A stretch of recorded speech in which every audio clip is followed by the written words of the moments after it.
सभी को good afternoon.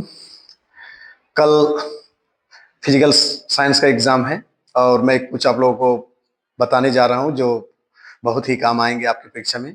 सबसे पहला फिजिकल साइंस। मैथ के बाद अगर कठिन सब्जेक्ट है तो वो फिजिकल साइंस आप लोग सभी जानते हैं। तो इसलिए प्यारे बच्चों सभी पहले सबसे पहला टेक्स्ट बुक को एक बार रिपीट कर लीजिए, रीडिंग कर लीजिए, अच्छा रहेगा। वहां से छोटी छोटी क्वेश्चन आने की संभावना है। 1 मार्क्स का क्वेश्चन जितने भी आएंगे वो आपके टेक्स्ट बुक से ही आएंगे। सो आप पहले एक बार रीडिंग कर लीजिए। उसके बाद जैसे पहला चैप्टर है अपने पर्यावरण के प्रति अभिरुचि। इसमें आपको सबसे पहला बात क्या कि पृथ्वी का जो भाग है उसके बारे में कौन कितना किलोमीटर फैला हुआ है उसको पढ़ लीजिए। दूसरा ओजोन स्तर, ये बहुत ही इंपॉर्टेंट है। और तीसरा है ग्लोबल वार्मिंग। थोड़ा थोड़ा ईंधन के बारे में भी देख लीजिए, मतलब एक बार रीडिंग कर लीजिए। गैसों का आचरण में आपको बॉयल्स लॉ, चार्ल्स लॉ, उस पर न्यूमेरिकल बेस्ड जितने भी न्यूमेरिकल है वो कर लीजिएगा। और उसमें मोलर आयतन है, एसटीपी, एनटीपी। एनटीपी पर गैसों का आयतन कितना होता है आप लोग जानते हैं, 22.4 लीटर होता है। इसको थोड़ा सा देख लेने की जरूरत है। रासायनिक गणना में आप लोगों को ये तो टोटल आपको न्यूमेरिकल आएंगे, और जिसको मतलब परमाणु संख्या या परमाणु भार सभी तत्वों का याद नहीं है वो कृपया इस क्वेश्चन को छोड़ दें। उसका जो ऑप्शन होगा उनको जरूर देखें। और जो बच्चे इसमें सक्षम हैं, जिनको याद है, वो जरूर न्यूमेरिकल को जरूर करें। लास्ट में है उष्मा की घटना। उष्मा की घटना में पदार्थों का प्रसार जो है, ठोस है, द्रव है, गैस है, ये सभी का प्रसार है। और रेखीय प्रसार गुणांक है या आयतन प्रसार गुणांक है, इसको थोड़ा सा देख लेने की जरूरत है। और इसमें गैसीय पदार्थ के प्रसार का दैनिक जीवन में प्रभाव क्या है कि आंख पर रखे दूध में उफान क्यों होता है, उसके बाद धूप में गुब्बारे क्यों फट जाता है, ये सब रीजनिंग क्वेश्चन कुछ कुछ रहेगा। और इनका ग्राफ, वाइल्स लॉ का और चार्ल्स लॉ का ग्राफ जरूर देख ले एक बार। उष्मा का स्थानांतरण जो ये होता है, संवहन हो गया, चालन हो गया, ये सब को थोड़ा सा देख लेंगे। और उसमें चालकता का, इसको भी परिभाषा थोड़ा सा देख लेंगे। प्रकाश, प्रकाश में आपका उत्तल लेंस है, उत्तल दर्पण है, उत्तल अवतल लेंस है, अवतल दर्पण है। गोलीय दर्पण की फोकस दूरी और उसकी वक्रता त्रिज्या में संबंध, इसको भी देख लेंगे थोड़ा सा। प्रकाश का अपवर्तन, स्नेल का नियम, वर्तनांक, और लेंस में लेंस के बारे में थोड़ा सा देख लेना है। उसके बाद नेत्र दोष, और अवतल लेंस से प्रतिबिंब का बनना, मतलब सीधा बनेगा ना उल्टा बनेगा, ये थोड़ा सा वस्तु के प्रतिबिंब का आकृति या नेचर किस तरह होना चाहिए। लेंस का क्षमता, इसको भी थोड़ा सा देख लेंगे। डिस्पर्सन ऑफ लाइट, इसमें वर्ण विक्षेपण है, वर्ण विक्षेपण का कारण क्या है ना, ये सब थोड़ा सा देख लेंगे आप लोग।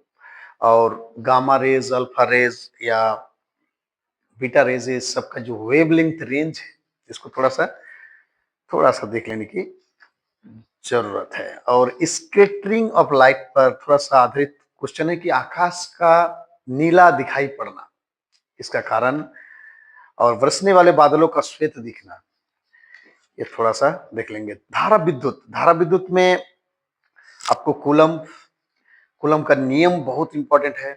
एसी, डीसी, ये सब थोड़ा सा देख लेना है। उसके बाद ओम का नियम, प्रतिरोध का एसआई मात्रक क्या होता है। उसके बाद आपका जो चालक का प्रतिरोध है वो किन किन बातों पर निर्भर करता है, और विद्युत चालकता क्या है, इस सब का थोड़ा थोड़ा डिफिनेशन देख लेंगे। सबसे इम्पोर्टेंट श्रेणी क्रम संयोजन और समानांतर क्रम संयोजन, ये दोनों पर बहुत इंपॉर्टेंट क्वेश्चन आने वाला है। न्यूमेरिकल खास करके ये जरूर आएगा इस पर, इसलिए थोड़ा सा देख लीजिएगा। और जूल का नियम, उसके बाद विद्युत बल्ब, उसके बाद विद्युत उष्मक जिसको हीटर बोलते हैं, उसको थोड़ा सा देख लीजिएगा। और विद्युत शक्ति, आप लोग जानते हैं कि शक्ति का मात्रक वाट होता है, तो इसको भी थोड़ा सा देख लेने की जरूरत है। एलईडी और सीएफएल में थोड़ा सा देख लेंगे। विद्युत धारा का चुंबक प्रभाव, इसको भी देख लेंगे थोड़ा सा। एम्पियर का तैरने का नियम, फ्लेमिंग का बाएं हाथ का नियम, और विद्युत मोटर, इसकी कार्यविधि थोड़ा देखने की जरूरत है। विद्युत चुंबकीय प्रेरण में आपको चुंबकीय जो फ्लक्स होता है उसको थोड़ा फैराडे का प्रथम नियम और द्वितीय नियम को देखने की जरूरत है। और एसी और डीसी जो प्रत्यावर्ती धारा और दिष्ट धारा है उसको देखने की जरूरत है। विद्युत जनरेटर का थोड़ा कार्यविधि देख लेंगे आप लोग। और वायरिंग, घरेलू जो विद्युत वायरिंग होता है उसमें स्विच है, क्या क्या मतलब तारों का रंग किस तरह होना चाहिए। और अर्थिंग, मेन हो गया अर्थिंग क्वेश्चन, ये क्वेश्चन में आया। मेन फ्यूज हो गया, मेन स्विच हो गया, ये सब थोड़ा सा जानकारी जरूरत है। परमाणु नाभिक में आपका रेडियो सक्रिय तत्व के बारे में पूछेगा। नाभिक ऊर्जा, नाभिक संलयन, नाभिक विखंडन, परमाणु बम ये किस पर आधारित है, ये थोड़ा सा पूछेगा आपको। अल्फा किरणों की प्रकृति, बीटा किरणों की प्रकृति और गामा किरणों की प्रकृति पर भी क्वेश्चन आ सकता है। पदार्थ के भौतिक और रासायनिक गुण में आपको डोबेराइनर का नियम, उसके बाद मेंडलीव का आवर्त का नियम, और हाइड्रोजन का स्थान और आइसोटोप्स का स्थान, ट्रांसयूरेनिक तत्व कितने वर्ग है, कितने आवर्त है, इस सबको देख लेने की जरूरत है। और आइसोटोप्स का स्थान और हाइड्रोजन का स्थान जरूर पढ़ लीजिएगा आप लोग। और ऑक्सीकारक और अपकारक गुण, ये इंपॉर्टेंट है। केमिकल बॉन्डिंग में आपको बाहरी कक्ष का इलेक्ट्रॉन तो देखना ही है जितने भी है। और इसमें विद्युत सह संयोजन बंधन और सह संयोजन बंधन का जितने भी अणु है उनका एग्जांपल भी आपको देख लेना है एक बार। और इसका अणु का गठन जैसे F2 हो गया, N2 हो गया, O2 हो गया, CH4, HF, अमोनिया, ये जितने भी हैं इनका अणु का गठन एक बार जरूर आप लोग देख लीजिएगा। लास्ट में विद्युत रसायन, ये जो इलेक्ट्रोकेमिस्ट्री है इसमें स्ट्रॉन्ग इलेक्ट्रोलाइट्स, आप इस सबको थोड़ा सा देखिएगा। स्ट्रॉन्ग इलेक्ट्रोलाइट्स, वीक इलेक्ट्रोलाइट्स, ये सबको देखने की जरूरत है। और इसमें पूछेगा आपको कि कॉपर सल्फेट का विद्युत विच्छेदन किस प्रकार किया जा सकता है। एल्युमिनियम का निष्कर्षण हो गया, सोना का विद्युत लेपन, है ना, कॉपर का शुद्धिकरण। और अमोनिया का आपको ये पूछ सकता है, अमोनिया को शुष्क करने का सिद्धांत क्या है, अमोनिया गैस किस तरह से औद्योगिक तैयारी कर सकते हैं इसको। इसी तरह हाइड्रोजन सल्फाइड का भी कीप एपैरेटस के द्वारा उसका आपको कार्य सिद्धांत पूछ सकता है।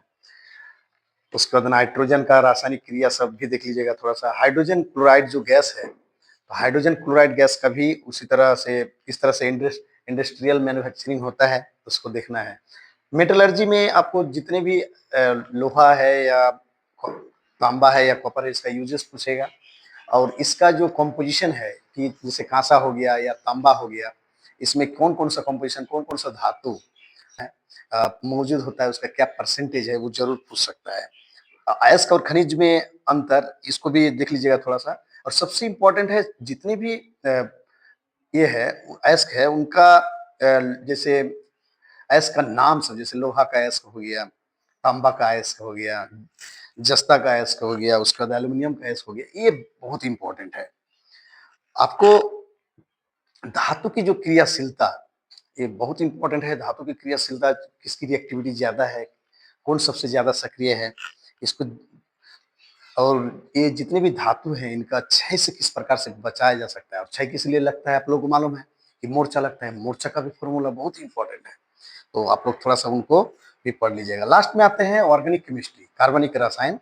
और इसमें भी वही बाहरी कक्ष का इलेक्ट्रॉन, आपको एलिमेंट का जानकारी होना चाहिए। और इसमें संतृप्त हाइड्रोकार्बन और असंतृप्त हाइड्रोकार्बन में आपको ये पूछ सकता है। इसमें एल्कीन, अल्काइन और एल्केन, ये तीनों का उदाहरण देख लीजिएगा। और क्रियात्मक समूह का थोड़ा सा ये देख लीजिएगा, परिभाषा देख लीजिएगा। और क्रियात्मक समूह में मैक्सिमम हाइड्रोक्सिल ग्रुप या तो कार्बोक्सिलिक ग्रुप या तो एल्डिहाइड, ये तीनों का कंपाउंड को अगर आईयूपीएसी नाम अगर आप कर लेते हैं तो आशा करते हैं कि कार्बनिक रसायन में आपका नंबर नहीं छूटेगा। थोड़ा सा संयोजन प्रतिक्रिया, प्रतिस्थापन प्रतिक्रिया, ये भी बहुत जरूरी है।